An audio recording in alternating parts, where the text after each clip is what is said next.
I'm going to begin, Nina, by asking just if you could tell me a little bit about your character and how she fits into this particular story. Well, Becky is somewhat of a tech wizard. We nicknamed her Becky the Techie.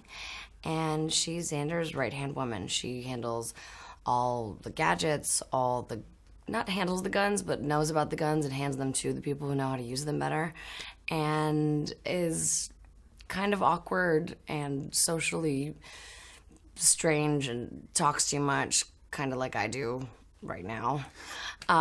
She's just a lot of fun. I love playing her. She's so different than anything I've done before, and I got to improv a lot on this film, so it was a blast. Because DJ was saying that he wanted all the different actors to implement a lot of their own personalities into the character. So do you share similarities? Are you quite technologically savvy? I mean, I think he meant in terms of personality we're like our characters, not necessarily in our abilities. I maybe actually Ruby Rose is apparently a very good sniper after doing the training that she did.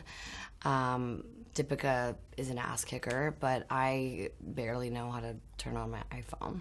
There's a button on the side. Oh, thank you. That's just on the top. No, the side, that's the volume. I would have been playing with that for hours. But like, he told me it was on the side. Why won't this thing turn on?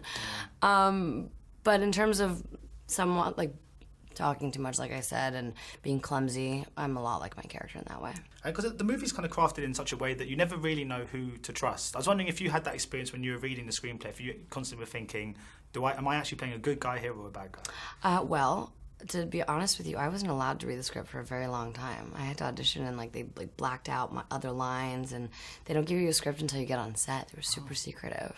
So I didn't know who was playing what at the very beginning until I got to set. Is that quite normal to have that approach? Have you done that before? Or? I think on this kind of a film of this magnitude, when it's a big action movie like this, it's apparently very common.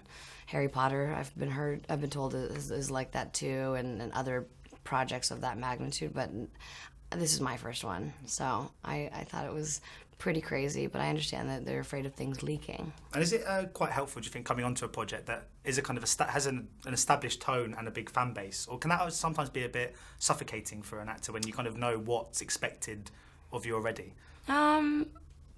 Yes and no. I think it's great to have a built-in fan base, and I mean I'm part of that. I watched the movie when I was 13, the first one, and loved it. I love that Xander was this regular guy doing extreme things. In fact, he's a criminal that the government recruited. He's not just a regular guy.